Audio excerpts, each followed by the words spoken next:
समोर बघा.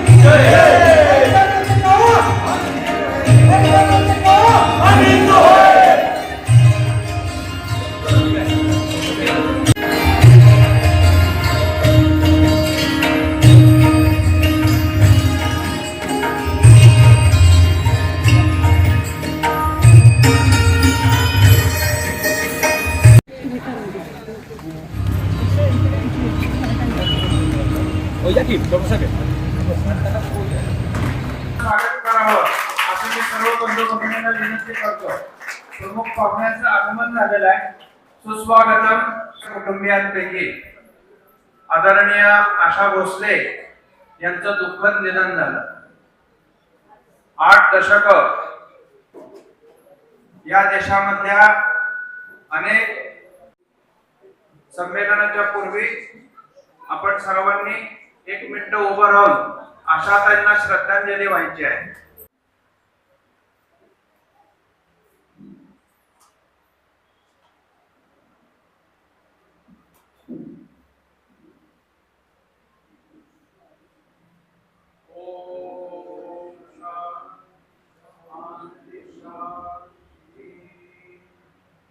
सर्वांनी तिन्ही संख्येला घराघरामध्ये दिवे लागण्याच्या वेळेला दिवा लावला जातो आणि दिव्या दिव्या दीपत्कार काणी कुंडल मोतीहार दिव्याला पाहून नमस्कार. त्यामुळं या कार्यक्रमाचा प्रारंभ हा प्राचीन संस्कृतीवरती ज्या पिढ्या आलेल्या आहेत त्या पिढ्याचं हरण आपण सर्वांनी संघटितरित्या करूया आणि त्या आदराचं प्रतीक म्हणून शाल आणि श्रीफळ आपल्याला अर्पण करण्यात येत आहे. हे आपण स्वीकारावे अशी विनंती. शरद भाऊ पुढे बघा. अमोलजी तुम्ही या.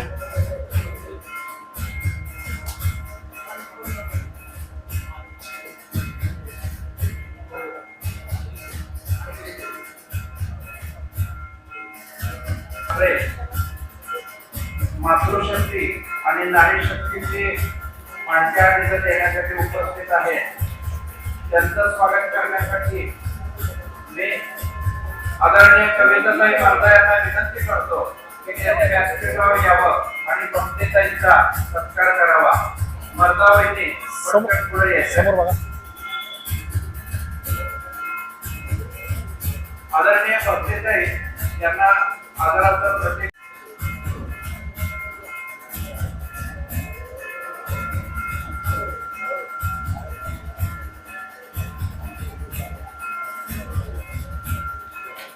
समोर बघा.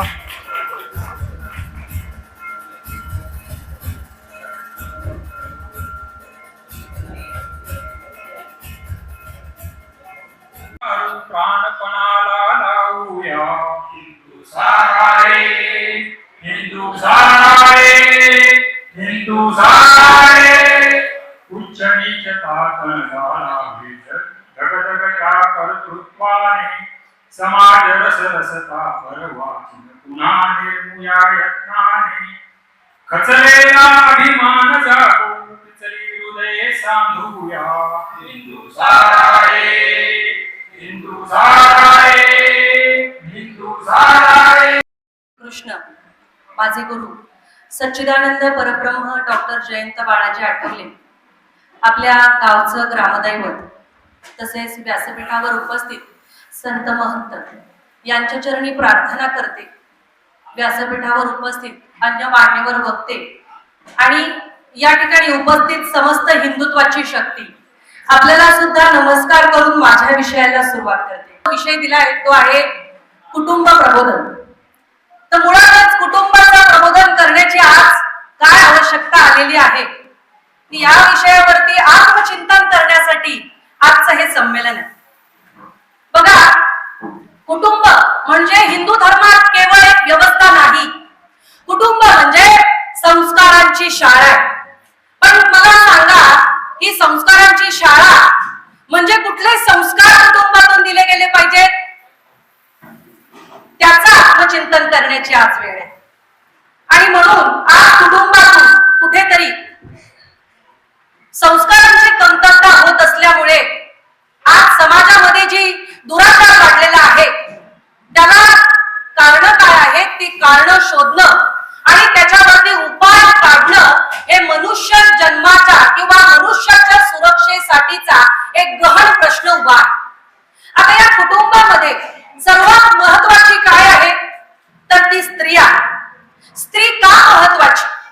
हिंदू धर्मात म्हटलंय, यत्र नार्यस्तु पूज्यन्ते रमन्ते तत्र देवता, यत्रे तास्तु न पूज्यन्ते सर्वास्थ त्राबला क्रिया. म्हणजे ज्या ठिकाणी देवतेचं ज्या ठिकाणी नारीचा सन्मान होतो, ज्या ठिकाणी नारीचं पूजन केलं जातं, त्या ठिकाणी साक्षात देवी देवता निवास करतात असं आपल्याला आपला धर्म शिकवतो. आणि ज्या ठिकाणी नारीची विडंबना होते त्या ठिकाणच्या सर्व क्रिया या निष्फळ करतात असं आपल्याला आपला धर्म शिकवतो. हे स्थान हिंदू धर्मात स्त्रीला दिलेलं आहे. आपण जर पाहिलं तर विद्येची देवता सरस्वती आहे, धनाची देवता लक्ष्मी आहे. आपण आपल्या जे अन्न बनवतो त्या स्वयंपाक घरामध्ये अन्नपूर्णा देवाची जी आहे तर ते पूजा करतो. जेव्हा जेव्हा महिषासुरासारखा राक्षस उन्मत्त होतो त्यावेळेस त्या महिषासुराचा वध करण्यासाठी सर्व देवी देवता महिषासुर मर्दिनीला म्हणजे एका स्त्री शक्तीला शरण जातात. हा आपला इतिहास आहे. आणि म्हणून आपल्याकडे स्त्रीला केवळ मुलं जन्माला घालायची मशीन म्हणून नाही बघितलं जात, तर एक शक्ती म्हणून बघितलं जातं.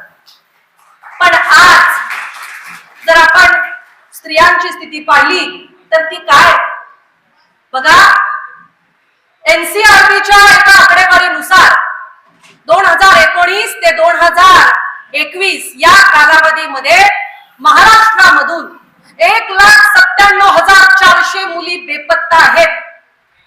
गेल्या वर्षी आपल्या महाराष्ट्र गृह मंत्रालयाने जी आकडेवारी दिली त्यामध्ये 37,000हून अधिक महिला आणि मुली बेपत्ता आहेत.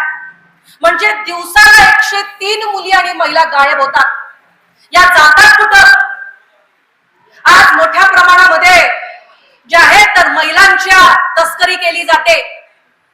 आज त्यांचं अपहरण होतंय, त्यांना वेश्या व्यवसायाला लावलं जातं, त्यांना आतंकवादी कारवाई करण्यासाठी मानवी बॉम्ब म्हणून त्यांचा वापर करण्यासाठी त्यांना विकलं जातं.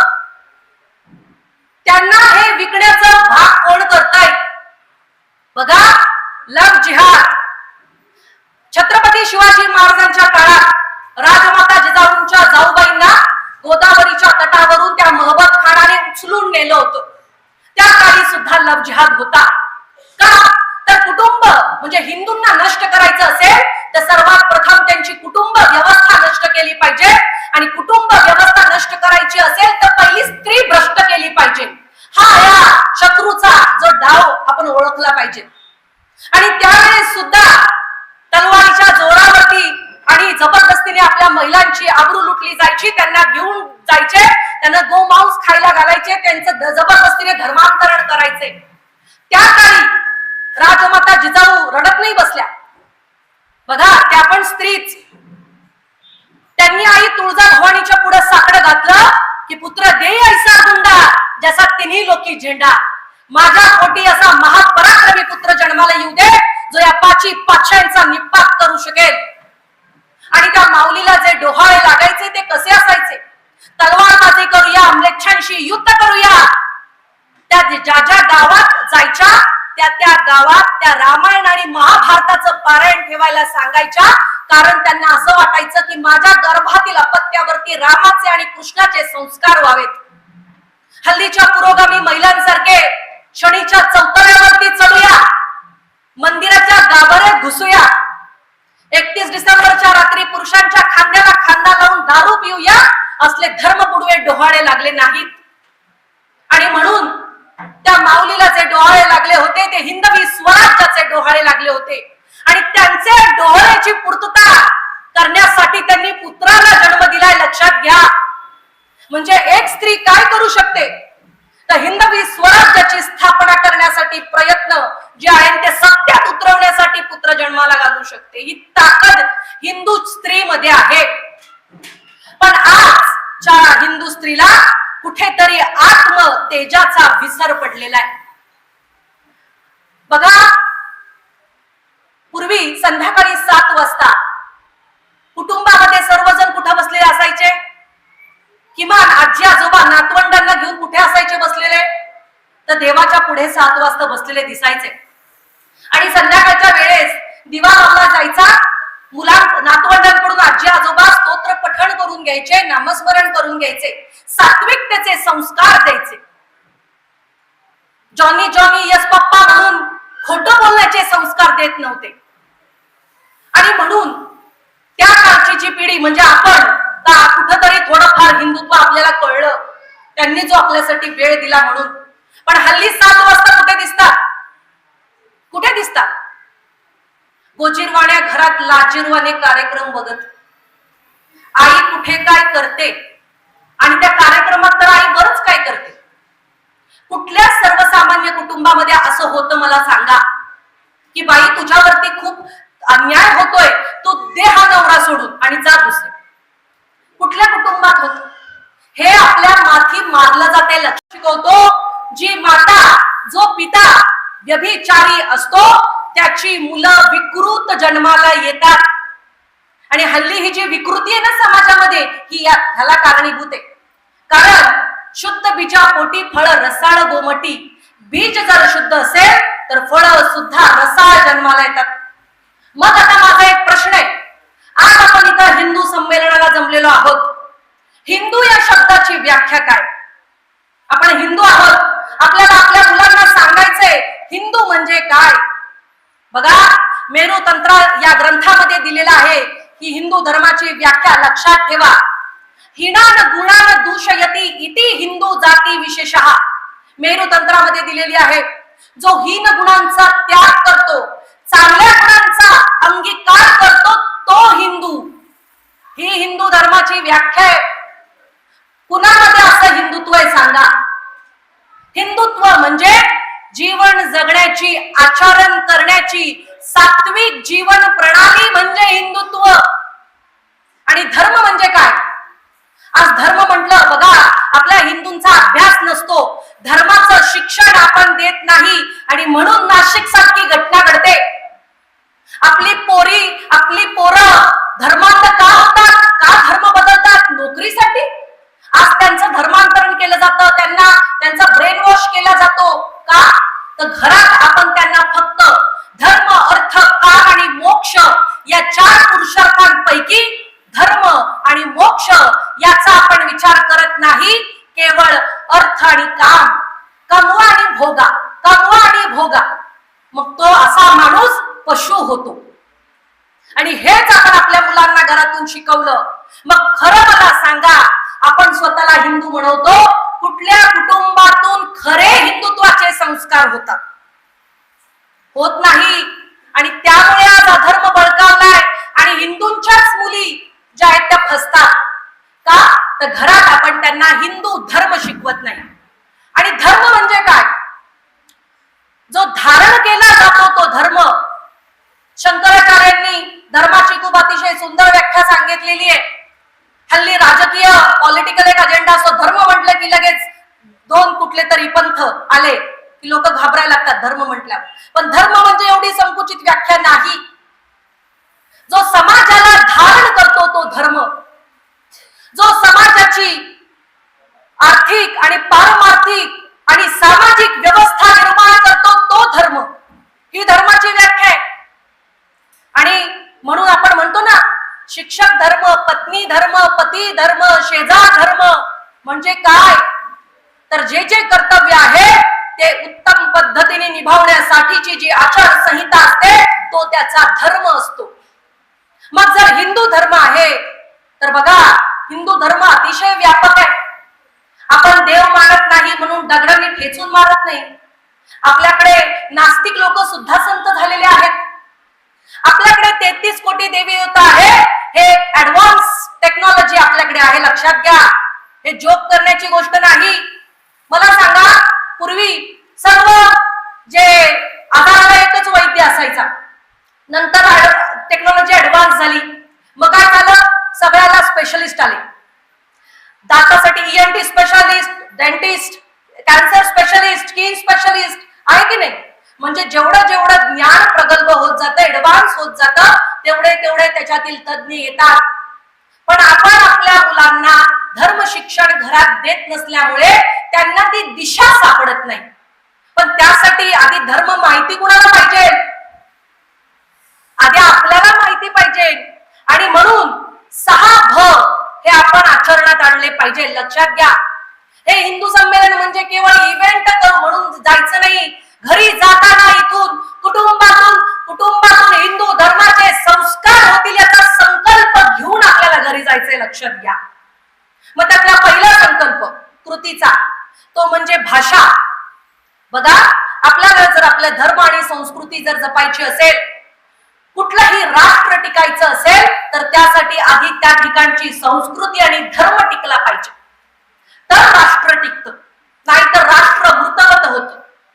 आणि म्हणून आपल्या भारताची संस्कृती आहे सनातन हिंदू संस्कृती, आणि ती आचरणातून झाली पाहिजे. नाहीतर एकीकडे काय, आपण छत्रपती शिवाजी महाराजांचे स्वतःला मावळे म्हणतो आणि दुसरीकडे दारू पिऊन गटारात पडतो. हे कसले मावळे. बघा, पाणी आणि तेल आपण जर एकत्र केलं तर ते एकत्र होऊ शकतं का? नाही होऊ शकत. का नाही होऊ शकत? कारण पाण्याचे गुणधर्म वेगळे आणि तेलाचे गुणधर्म वेगळे. मग पाण्याशी जर एकरूप व्हायचं असेल तर त्यासाठी पाण्याचेच गुणधर्म असले पाहिजे. आणि मग जेव्हा मी म्हणतो की मी छत्रपती शिवाजी महाराजांचा मावळा, माझे आदर्श छत्रपती शिवाजी महाराज, माझे आदर्श प्रभू श्री राम, तर माझ्यामध्ये त्यांच्यातला एक तरी गुण असला पाहिजे. आणि म्हणून हिंदुत्व म्हणजे केवळ भाषणबाजी नाही, तर हिंदुत्व म्हणजे आचारसंहिता आहे जी आपण पाळली पाहिजे कृतीतून. आणि म्हणून सगळ्यात पहिल्यांदा हिंदुत्व फक्त भाषण करून वाचन करून टिकत नसतं, ते कृतीतून टिकत असतं. त्यामुळे पहिली कृती आपल्याला करायची ती म्हणजे भाषा. छत्रपती शिवाजी महाराजांनी ज्या वेळेस हिंदवी स्वराज्याची स्थापना केली त्यावेळेस त्यांनी त्यांचा स्वतंत्र शब्दकोश निर्माण केला. भाषेला पहिल्यांदा जे आहे तर त्यांनी राजमान्यता दिली आपल्या भाषेला. मग आज जर बघितलं तर आपण घरामध्ये आपले मुलं आपल्याला काय म्हणतात? Mummy papa. मम्मी कुणाला म्हणतात मला सांगा? यायला नको असं नाहीये. धर्मवीर छत्रपती संभाजी महाराजांना सुद्धा 7 भाषा येत होत्या, कारण ते म्हणायचे की शत्रूची भाषा सुद्धा आपल्याला यायला पाहिजे.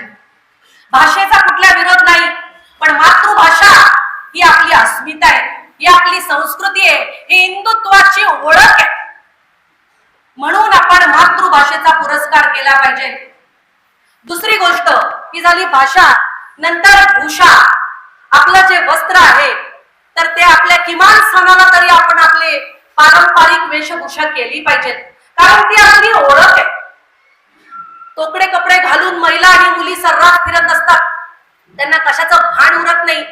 आणि स्वातंत्र्य स्वातंत्र्य म्हणता म्हणता स्वैराचार कधी सुरू होतं याचं ही एक छोटीशी पुसटशी जी रेगा म्हणतात.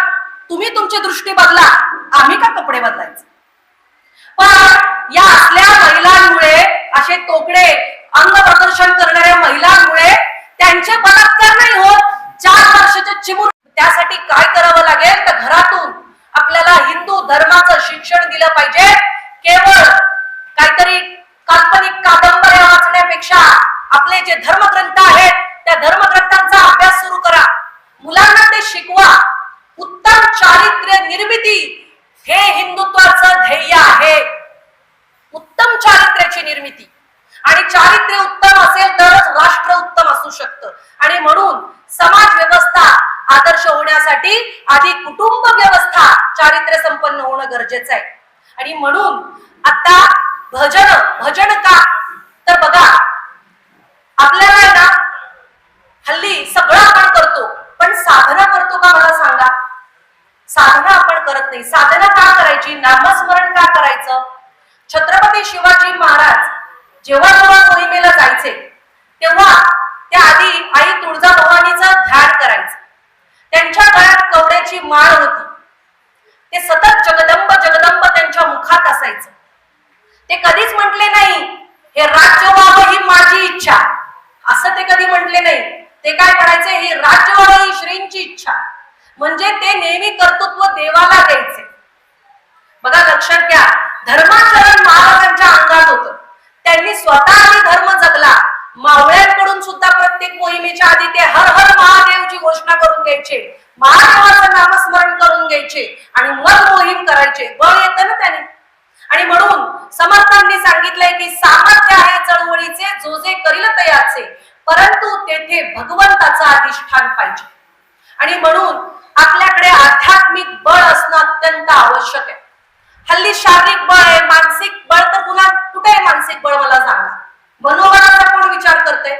आपण चांगलं खातो पितो, बॉडी बनवतो, पण कोरोनामध्ये 90 वर्षाचे आजोबा वाचले आणि 30-40 वर्षाचे पैलवान गेले. का?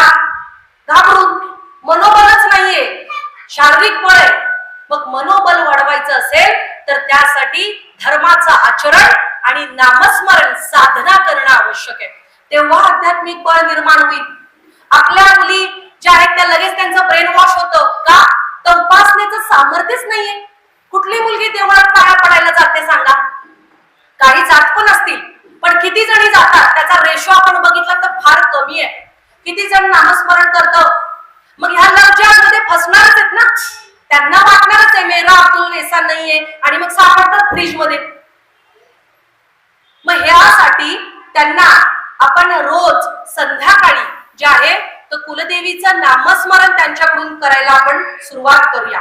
बघा आपल्याकडे 33 कोटी देवी देवता आहेत, पण आपल्याला धर्मशास्त्राने सांगितलंय कुणाची उपासना करायला हवी. ते आपण शास्त्राचा अभ्यास करत नाही म्हणून आपल्याला लक्षात येत नाही की आपण नेमकं काय करायला हवं. बघा ज्यांच्या आयुष्यात गुरु आहेत त्यांनी त्यांच्या गुरूंनी सांगितलेलं नामस्मरण करावं, हा पहिला नियम. दुसरा नियम, ज्यांच्या आयुष्यात गुरु नाहीत त्यांनी त्यांच्या कुलदेवीचं नामस्मरण सुरू केलं पाहिजे. कारण कुळ म्हणजे मूळ. म्हणून तर प्रत्येकाला एका कुळात जन्म दिलाय किंवा एका कुळात लग्न होऊन महिला जाते ना. मग कसं करायचं नामस्मरण? तर बघा, कुणाची कुलदेवी यमाई असेल तर श्री यमाई देवे नमः. कुणाची कुलदेवी भवानी असेल तर श्री भवानी देवे नमः. आणि समजा कुलदेवता माहिती नसेल तर श्री कुलदेवताये नमः असा नामजप सुरू करा. तुम्ही एकत्र बसून देवासमोर मुलांना घेऊन बसा. 15 मिनिट जे काही तुम्हाला वेळ असेल एकत्र सामूहिक नामस्मरण करून ते आध्यात्मिक बळ मिळवा. याचा काय परिणाम होतो त्याचं एक उदाहरण सांगते. बघा आपण सत्यनारायणाचा प्रसाद करतो बरोबर, आणि घरात सुद्धा छान शिरा करतो, तूप ड्रायफ्रुट्स टाकून सगळं बरोबर. पण सुंदर एकदम चवदार शिरा कुठला लागतो?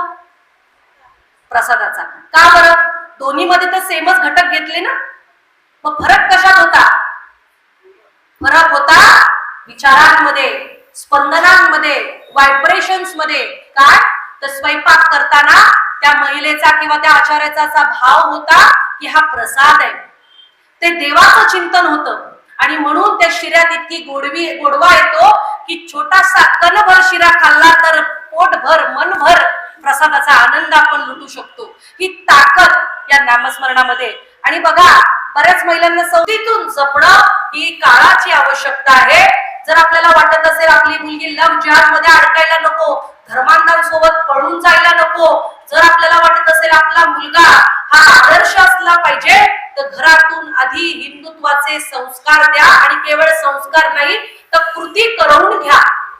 सणवार साजरे करा. नाही तर पोळ्या करायचा त्रास होतोय म्हणून आणल्या आपण ऑनलाईन ऑर्डर पोळ्या केल्या, असं करू नका. मुलांना आपली संस्कृती कळली पाहिजे, तर ती मुलं हिंदुत्व जे ते पुढची पिढी टिकवेल. त्यामुळे आपण भाषा भूषा भ्रमण भजन जे आहे आणि भोजन जे आहे तर हे सात्विक करण्यासाठी हिंदुत्वाची जोपासना घराघरातून करूया एवढं सांगून. आणि आज या ठिकाणी राष्ट्रीय स्वयंसेवक संघाला 100 वर्ष पूर्ण झाली. आणि त्या निमित्ताने त्यांनी हे हिंदू संमेलन सगळीकडे आयोजित केलेली आहेत. तर संघाच्या कार्याप्रती सुद्धा मी मनोमन कृतज्ञ आहे आणि मला इथं बोलण्याची संधी दिली त्याबद्दल सुद्धा आयोजकांचे मनापासून आभार आणि तुम्ही सर्वांनी ऐकलात त्याबद्दल तुम्हाला सर्वांना सुद्धा नमस्कार. छत्रपती शिवाजी महाराज की, धर्मवीर छत्रपती संभाजी महाराज की. मंचावर उपस्थित पूजनीय श्री महंत संजय नंदगिरी महाराजजी, आदरणीय भक्तिताई डफळे मधील सर्व हिंदू बंधू भगिनी, ज्येष्ठ मंडळी आणि मातृशक्ती, आज आपण वेगवेगळ्या मुद्द्याच्या नावावर एकत्रित येतो, पण आज आपण हिंदू म्हणून एकत्रित आलेलो आहोत, त्याबद्दल आपल्या सगळ्यांचे अभिनंदन. राष्ट्रीय स्वयंसेवक संघाला 100 वर्ष पूर्ण झाले. संघ शताब्दीचं हे वर्ष आहे. देशभरामध्ये हा समाज आहे आणि हिंदू जाणीव जागृतीची अजून वेगळी काय गरज आहे, पण गरज आहे. बहुसंख्य आहोत आपण, पण आपली हिंदू अस्मिता जी आहे ती कुठेतरी लुप्त पावलेली आहे म्हणा. तिच्याबद्दल आपल्याला भानच नाही म्हणा. आपण छोट्या छोट्या ओळखी ज्या आहेत, आपली कौटुंबिक ओळख, गावाची ओळख, जातीची ओळख, प्रदेशाची ओळख, भाषेची ओळख, ह्या सगळ्या अस्मिता हिंदुत्वाच्या अस्मितेपेक्षा प्रभावी झालेल्या आहेत. आता हिंदुत्वाची अस्मिता जागरण करण्याचं काय हेतू आहे? आपण भारतीय अस्मिता का करू नये जागरण? आपण सगळे भारतीय आहोत. हिंदू असू द्या, मुस्लिम असू द्या, सिख असू द्या, मग हिंदुत्वाचं जागरण का? त्याच्यासाठी थोडं आपल्याला आपण हिंदू आहोत म्हणजे नेमके कोण आहोत हे माहिती पाहिजे. आपले जीवन मूल्य काय आहेत, आपल्या परंपरा काय आहेत, आपला इतिहास काय आहे, आपली मागचे काही शतकामधली, काही सहस्त्रामधली आपली वाटचाल कशी राहिलेली आहे, वर्तमानात काय स्थिती आहे, भविष्यात काय आव्हानं आहेत, ह्याचं भान आपल्याला असणं गरजेचं आहे. आपल्याला माहिती आहे हिंदू समाज हा फार उदार आहे, सर्वसमावेशक आहे, वसुधैव कुटुंबकम मानणारा आहे. सर्वे भवन्तु सुखिनः सर्वे सन्तु निरामयाः एकम सद्विप्राः बहुधा वदन्ति. सत्य एकच आहे. विद्वान लोक त्याला वेगवेगळ्या दृष्टीने बघतात. सगळ्यांचंच कल्याण झालं पाहिजे, कोणी कोणाची का उपासना करत नाही, सगळ्यांना सगळ्या प्रकारचं स्वातंत्र्य आहे, सगळ्यांमध्ये त्या परमात्म्याचा अंश आहे. आपण सगळे त्या मानानं आपण बंधू आहोत, बंधू भगिनी आहोत, असा उदार विचार आपला आहे. सत्यमेव जयते, सत्याचा नेहमीच विजय होतो. त्यामुळे आपण सत्याच्या मार्गाने गेलं पाहिजे. अहिंसा परमो धर्म, अहिंसा हा परम धर्म आहे. अहिंसापेक्षा दुसरा कोणताही मोठा धर्म नाही असं आपण म्हणतो. आपले संत महंत सांगतात, साधू संत, सगळे प्रवचनकार, कीर्तनकार, हे सगळं आहे, बरोबर आहे. पण केवळ एवढ्यानं भागतं का? व्यावहारिक जीवनामध्ये थोडं विचार करून पहा, सत्याचा नेहमीच विजय होतो का? अहिंसा हाच परम धर्म आहे का? अहिंसाचा मार्ग आपण अनुसरला तर आपल्या सुरक्षेची, आपल्या न्याय हक्काची गॅरंटी देता येते का? इतिहास काय सांगतो? वर्तमानात काय घडतंय, आपल्या देशात काय घडतंय, जगात काय घडतंय? सत्यमेव जयते आणि अहिंसा परमो धर्म ह्या तत्वांचा विजय होतोय का हो खरोखर? मग ह्या ज्या गोष्टी आहेत त्या आपल्या ठिकाणी उदात्त आहेत. वसुधैव कुटुंबकम, सत्यमेव जयते, अहिंसा परमो धर्म, सर्वे भवन्तु सुखिनः, तत्वमसी, अहम ब्रह्मास्मी. खूप उदात्त विचार आहेत. बरोबर, जगा आणि जगू द्या. पण तेवढ्यानं भागतं का? इतिहास काय सांगतो आणि वर्तमान काय सांगतो? भागत नाही. जर शिवाजी महाराजांनी अहिंसा परमो धर्म हा मार्ग अनुसरला असता तर काय घडलं असतं? आज जी आपली प्राचीन हिंदू ओळख आहे, हिंदू संस्कृती आहे, ती टिकली असती का? टिकलीच नसती. शिवाजी महाराजांनी भवानी तलवार उपसली म्हणून तर ही प्राचीन संस्कृती टिकली, हा प्राचीन धर्म टिकला, हा प्राचीन समाज टिकला. मग अहिंसा परम धर्म हे 100% सत्य आहे का? नाही, ते अर्ध सत्य आहे. अहिंसा परमो धर्म, धर्म हिंसा तथैवच.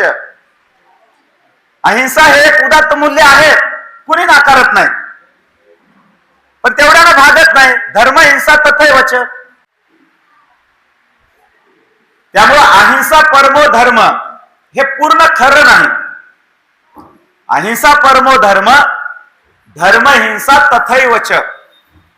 धर्मासाठी, न्याय हक्कासाठी, सत्यासाठी हिंसा करणं हे पूर्णपणे उचित आहे, न्यायसंगत आहे, योग्य आहे. हे पहिल्यांदा आपण हिंदू समाजाने पक्क समजून घेतलं पाहिजे. सत्यमेव जयते हे आपल्या राष्ट्राचं बोध वाक्य आहे. पण सत्याचा नेहमी विजय होतो का? ह्याच्यावर देखील थोडं मंथन करा, विचार करा. आपल्यावर इतकी इस्लामी आक्रमणे झाली, हजारो वर्ष आपण गुलामगिरीत राहिलो.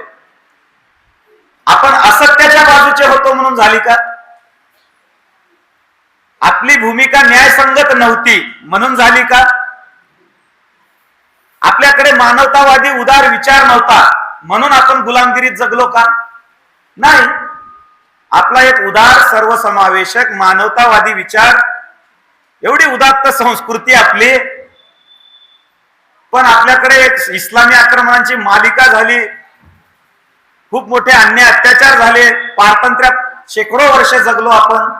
त्यामुळे सत्यमेव जयते हे पण पूर्ण खरं नाही.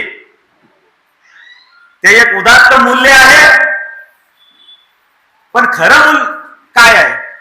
सामर्थ्यमेव जयते. सामर्थ्याचा नेहमी विजय होतो, गॅरंटीने विजय होतो. एखादी वेळेस तुमची भूमिका सत्याची नसू द्या, काही फरक पडत नाही.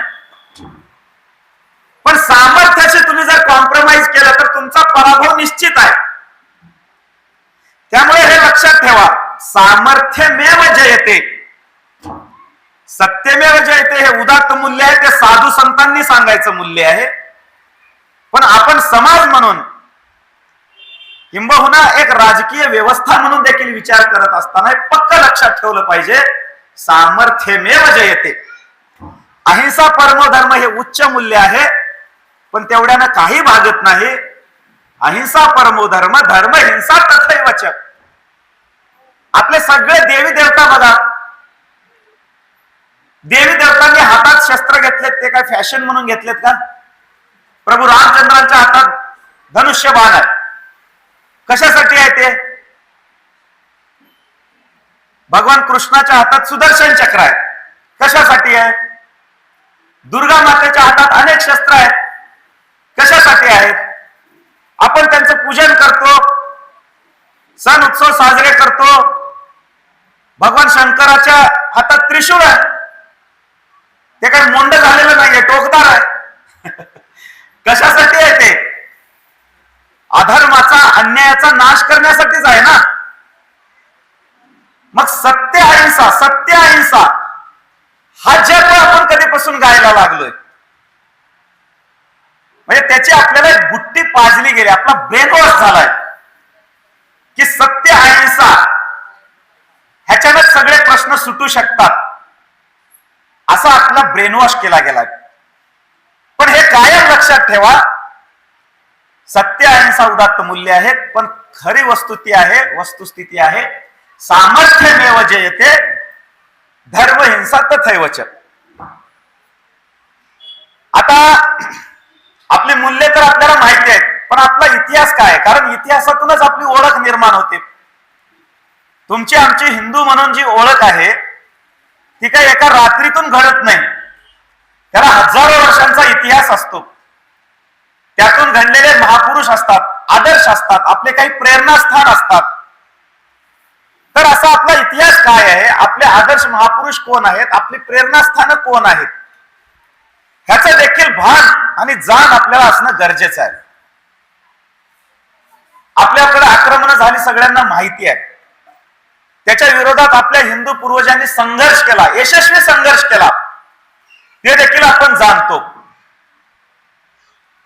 या जगामध्ये असे अनेक रिलिजन आहेत, धर्मही म्हणतात ते स्वतःला.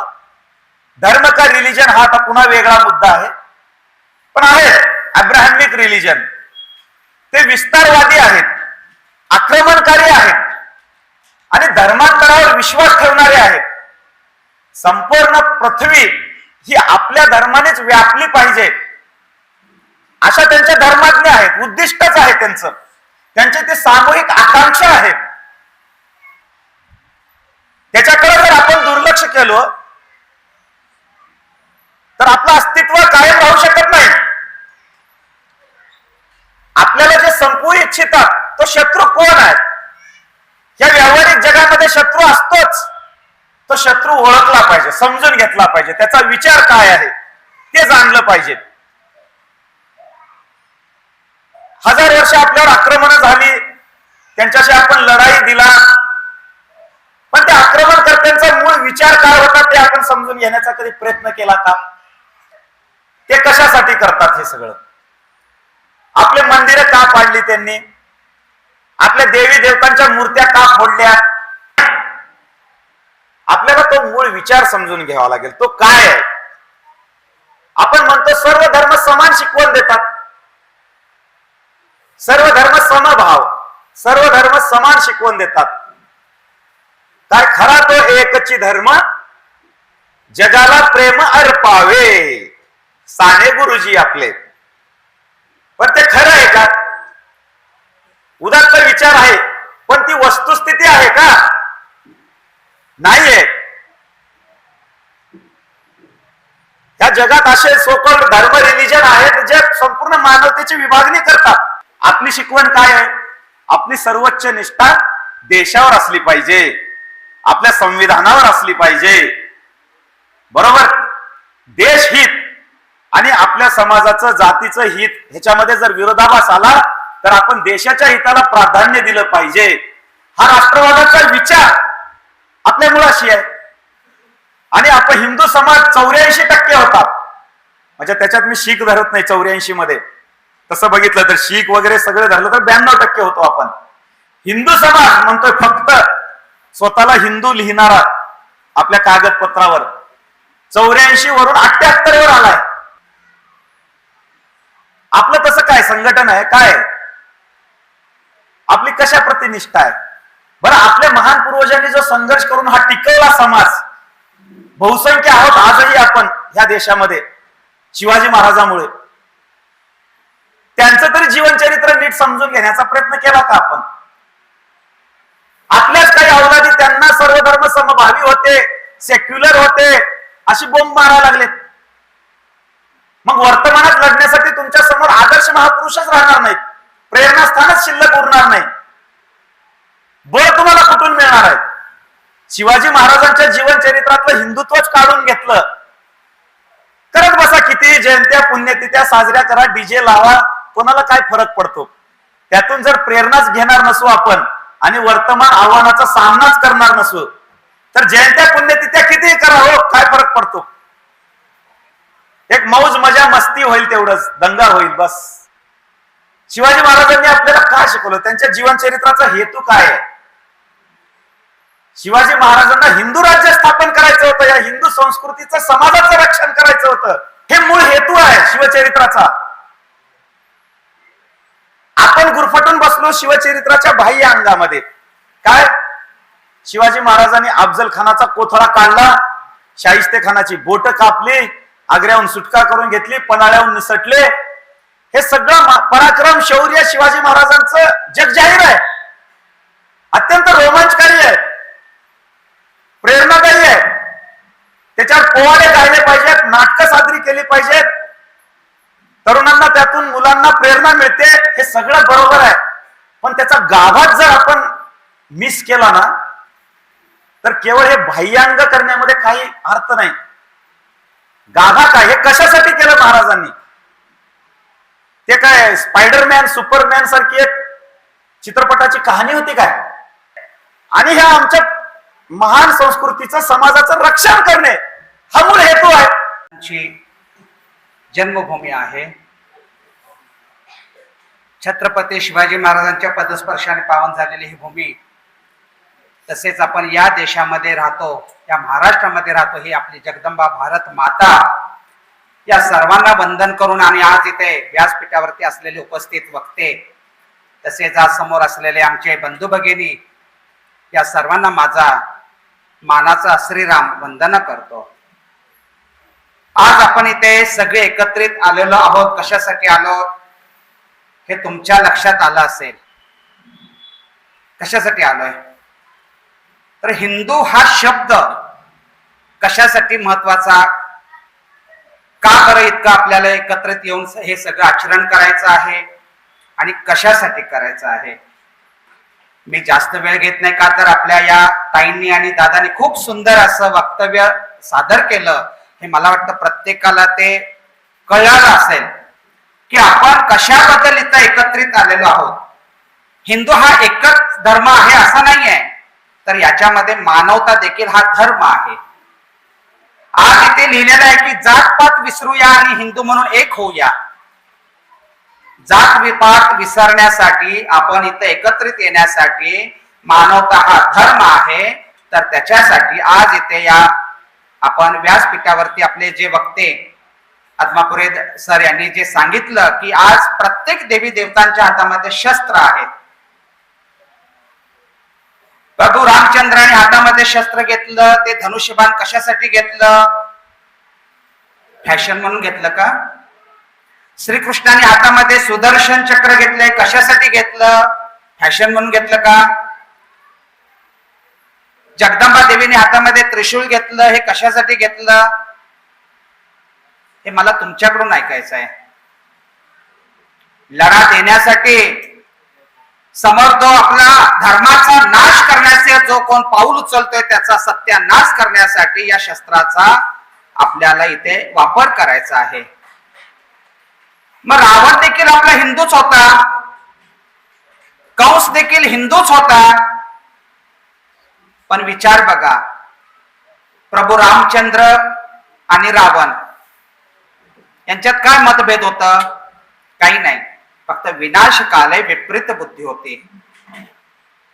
विनाशकाले विपरीत बुद्धी असताना म्हणून प्रभू रामचंद्राच्या धनुष्यबाणाने त्या रावणाचा वध झाला. म्हणून प्रभू रामचंद्राला धनुष्यधानी म्हटलं गेलेलं आहे. श्रीकृष्णाने हातात सुदर्शन घेतलं, कशासाठी? कुणाचा वध करण्यासाठी? त्याचा सक्का मामा कोण? कंस. मग कंसाचा कुठेतरी त्याचा जो काय व्याभिचार वाढला होता, जो काय अत्याचार वाढला होता, त्याचा नाश करण्यासाठी श्रीकृष्णाला हातामध्ये शस्त्र घ्यावी लागली. आणि सगळ्यात प्रथम या ताईंनी अगोदर नारी शक्तीबद्दल जे सांगितलं की आज ही स्त्री शक्ती सगळ्यात महत्वाची देवीचं स्वरूप मानलं गेते, तिथं आम्ही तिला शक्ती देवता म्हणून पूजतो. तर सगळ्यात महत्वाचा विषय आहे की या जगामध्ये 3 माता आहेत. किती माता? 3 माता, म्हणजे जी सगळ्यात महत्वाचा पहिला नंबर लागतो आईचा, दुसरा लागतो वडिलांचा, तिसरा गुरूंचा आणि चौथा आपल्या भगवंताचा नंबर लागतो. तर ज्या आईचा पहिला नंबर का सांगितला गेलेला आहे? कारण माहित आहे तुम्हाला, का तर जी 9 महिने आपल्याला पोटामध्ये वागून आपल्याला जन्म देते ती जन्मदाती माता. त्यानंतर आपण लहानाचं मोठं झाल्यानंतर आपल्याला संपूर्ण विश्वाचं दर्शन घडवते ती जगदंबा. आणि शेवटी आपण मृत्यू पावल्यानंतर आपल्याला या धरती त्या पोटात घेते ती धरती माता. तर सगळ्यात महत्व आपल्या जन्माता त्या आईला दिलेलं आहे. तर आई आईचं उदाहरण ताईंनी सांगितलं की आ म्हणजे आत्मा, ई म्हणजे ईश्वर. तर आत्मा हा अमर आहे, शरीर हे त्याग आहे, शरीर हे भाड्याचं घर आहे, पण आत्मा हा अमर आहे. आज आपल्याकडे अनेक उदाहरणं आहेत. छत्रपती शिवाजी महाराजांचे आहे, धर्मवीर संभाजी महाराजांचे आहे, स्वामी विवेकानंद महाराजांचे आहेत, अनेक धर्मगुरूंचे आहेत. आज तुम्हा आम्हांकडे भरपूर ग्रंथ आहेत, पण त्या ग्रंथांची नावच माहित नाहीत आजच्या तरुण पिढीला. आज आपण इथे लिहिलंय की विराट सगळ्यांनी एकत्र येऊन इथं हा कार्यक्रम आपण आयोजित करायचा आहे. सगळ्यांनी एकत्रित मोठ्या संख्येने इथं उपस्थित राहायचं आहे. का तर आपला हिंदू धर्म एकत्र करण्यासाठी. पण एक लक्षात ठेवा की ज्या देवी देवतांनी हातामध्ये शस्त्र घेतले, ते शस्त्र आपण समोर जो कोण अत्याचार करतो त्याचा आपल्याला नाश करण्यासाठी त्या शस्त्राचा उपयोग करायचा आहे. खंडेनवमीला तुम्ही शस्त्र पुजता की नाही? शेतकरी बांधव असतील, दुकानदार असतील, माता भगिनी असतील, खंडेनवमीला हत्यारं पुजता का नाही तुम्ही? सगळी पुजता ना? कशासाठी? का तर त्या शस्त्राला फार मोठं महत्व आलेलं आहे. का तर त्या शस्त्राने ज्या त्या वेळेला त्याचा उपयोग करून तिथं काहीतरी दाखवलेलं आहे. मग सगळ्यात मोठं शस्त्र तुम्हा आम्हांकडे आहे. कुठलं माहित आहे? खंडेनवमीला तुम्ही सगळ्या हत्यारांचं पूजन करता, पण खंडेनवमीच्या दिवशी माझी एक विनंती राहील की इथून पुढे आपण खरोखर जर हिंदू मानत असाल तर सगळ्यात अगोदर आपल्या जिभेच्या शस्त्राचं पूजन करायला पाहिजे. ही जीभ आपली फार घातक ठरायला लागलेली आहे. तोंडावरती गोड गोड बोलायचं, आम्ही पुढे गेले की काय आले ते वक्ते सांगून गेले, धर्म काय, इस्लाम काय. अरे हे घेण्यासारखं आहे. जसं आता या दादांनी सांगितलं की आज या आपल्या पालकांनी लहान लेकरांना घडवणं फार गरजेचं आहे, शिकवण देणे फार गरजेचं आहे. पण किती आपण या तळमळीनं आपल्या लेकरांना हिंदू धर्माबद्दल, आपल्या देवी देवतांबद्दल, आपल्या ग्रंथांबद्दल समजून सांगतोय? नाही. हा कलियुग आहे. कलियुगामध्ये तुम्ही आम्ही किती जरी सांगितलं, ओरडलं तर याच्यात परिवर्तन होईल का होईल मला गॅरंटी नाहीये. पण मी म्हणतो आत्मीयतेने जर आपण एक संकल्प जर केला की बाबा आपल्याला या धर्माचं रक्षण करायचं आहे, धर्म आपल्याला पुढे घेऊन जायचा आहे, सनातन धर्माची आपल्याला वाढ करायची आहे आणि संतांच्या संगतीतनं भरपूर काही शिकता येते, पण त्या संतांजवळ सुद्धा जायला आपल्याला वेळ पाहिजे. ज्या घरचं पाणी प्याल तर तशी तुमची वाणी होईल, ज्या घरचं अन्न खाल तर तसं तुमचं मन होईल, आणि ज्या घरची संगत कराल तर तशी तुमच्यावरती रंगत चढेल. एक छोटस उदाहरण सांगतो. आपणच इतका भेदभाव करतो की मला का बरं कळत नाही. चहा आपण सर्वजण आपल्या घरामध्ये पितो. जर त्या चहामध्ये एखादी चुकून माशी पडली तर आपण काय करतो? संपूर्ण चहा काय करता? फेकून देता ना? अरे रे यात माशी पडली. पण चॅप्टरपणा बघा. तेच आपल्या घरातल्या एखाद्या आईने आजीने तुपाचा डबा मस्तपैकी तयार केलाय, घरातलं कडून तूप काढले आणि त्यात एखादी माशी पडली तर तुम्ही त्यावेळेला काय करता? डबा देता का फेकून? का हो ताई देता? मग पूर्वीच्या काळी रावण होता, त्या रावणाला किती तोंड होती? 10. पण मात्र लक्ष कुणाकडे होतं? त्याचं एकट्या सीता मातेकडे होतं. अगदी बरोबर की नाही? पण आत्ताचा रावणाला एकच तोंड आहे, पण लक्ष किती जणांकडे आहे? हा विचार करता तुम्ही? मग ही फॅशन कशासाठी पाहिजे? आज आपण धर्माच्या चळवळीसाठी आज आपण इथं अध्यात्माच्या दृष्टीने एकत्रित आलेलो आहोत आणि या लॉनला आपण म्हणू शकत नाही, हे मंगल कार्यालय आहे. मंगल कार्यालय म्हणजे कुठेतरी पावित्र्य. जसं मी सांगितलं की जशी संगत कराल तर तशी रंगत चढणार. पण आज या आपल्या विश्वामध्ये 33 कोटी देवी देवतांचा जो वरदान ठरलेला जो भारत देश आहे, या भारत देशामध्ये आज आपल्याला छत्रपती शिवाजी महाराजांनी जी काही आपल्याला शिकवण दिली, त्या छत्रपती शिवाजी महाराजांचं प्रत्येकाच्या घरामध्ये मला वाटतं पोस्टर असेल किंवा पुतळा असेल, काही ना काहीतरी चित्र असेल. पण तसे विचार आहेत का प्रत्येकाचे? मला फक्त सांगा. फॅशन म्हणून कोण चंद्रकोर लागेल, कोण दाढी वाढवेल, कोण ते रुद्राक्षाचं काय करेल आणि तोंडामध्ये गुटखा मावा. तर याला मावळा म्हणून चालणार नाही. हे आपण आपल्या धर्माचा नाश करायला कारणीभूत ठरलेली कीड आहे. सगळ्यात अगोदर तुम्ही सात्विक म्हणजे आता तुम्ही म्हणाल आता सात्विक इथे काय? अरे सात्विक म्हणजे अन्नच नाही, सात्विक मन आहे, सात्विक विचार आहे, सात्विक कर्म आहे आणि सात्विक संगत आहे. तर या संगतीतनं आपल्याला बरंच काही घेण्यासारखं आहे. तर आपल्याला इथे एकत्रित येण्याचं कारण म्हणजे धर्म आपला फार संकटात आहे. माझी कळकळीची विनंती आहे, हिंदू धर्मासाठी आपल्याला एकत्रित येणं फार गरजेचं आहे. ज्या घरचं अन्न खाल्लं तर तसं तुमचं मन होणार, ज्या घरचं पाणी प्यायले तर तशी तुमची वाणी होणार. मग त्या मुंगीपाशी जाण्यासाठी आपल्याला मी मग सांगितलं की मुंगीपाशी जा, तिचं शानपण शिका आणि शान व्हा. त्या मुंगीला काय माहिती? आदमापुरे दादांच्या घरामध्ये साखरेचा डबा आहे, अमुक अमुक फळेवरती 4थ्या क्रमांकाला तो डबा आहे, त्या डब्यामध्ये साखर आहे. त्या मुंगीला कसं काय निमंत्रण दिलं का? ती मुंगी बरोबर तपास काढते. बरं एकटी जाते का? सगळा फौज फाटा घेऊन जाते ना. मग तुम्ही आम्ही सगळे फौज फाटा कधी घेणार? आपल्या धर्मासाठी, आपल्या चळवळीसाठी, आपल्या आत्मीयतेसाठी, आपल्या ग्रंथासाठी, आपल्या संत महंतांसाठी, आपले जे या देशातले जे महापुरुष होऊन गेले त्यांच्यासाठी कधी येणार? पण नाही, ही ईर्ष्या चाललेली, ईर्ष्या. आमच्या हिंदू, आमचे जे काही जातपातीतले आम्ही कुठले का असेल आपण त्यांच्याकडून घेऊ.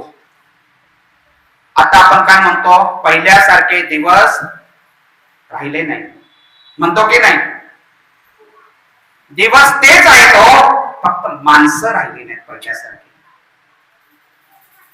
पहिल्यासारखी माणसं राहिलीत का?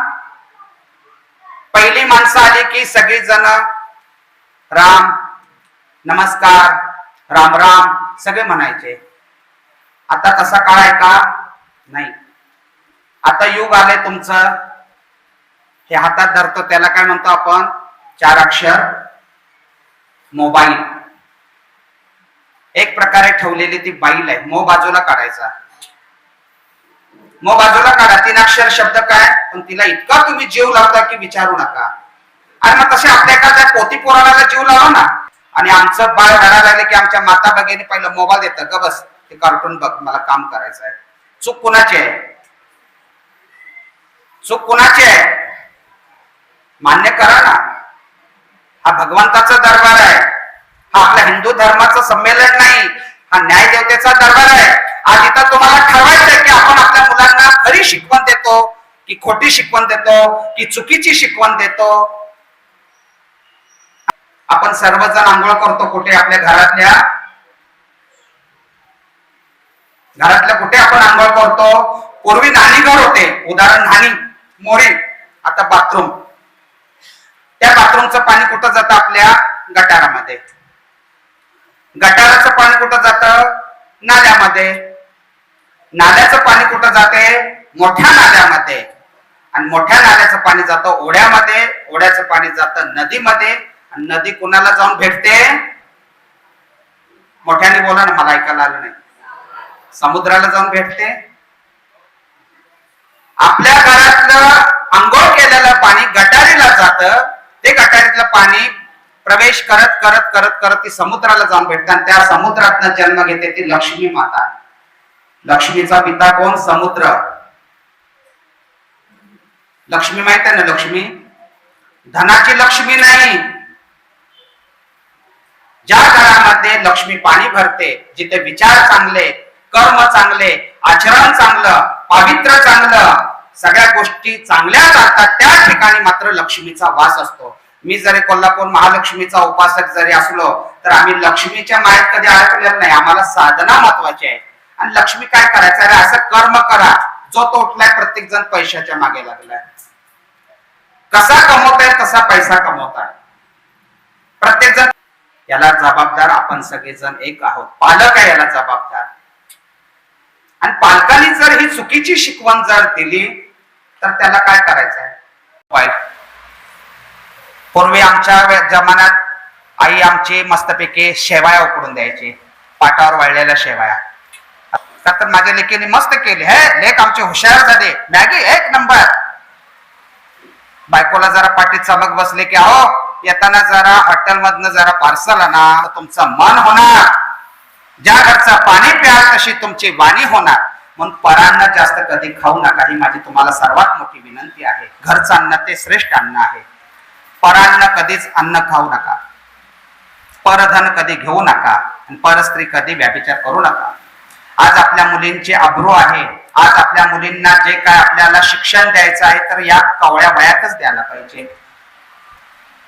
भोपळ्याचा वेळ माहित आहे? भोपळ्याचा वेल ज्या वेळेला उगवतो, आपल्या या तरुण पिढीने आपल्या या बंधू भगिनींची, आपल्या या ताईंची कधी रक्षा करायला पाहिजे.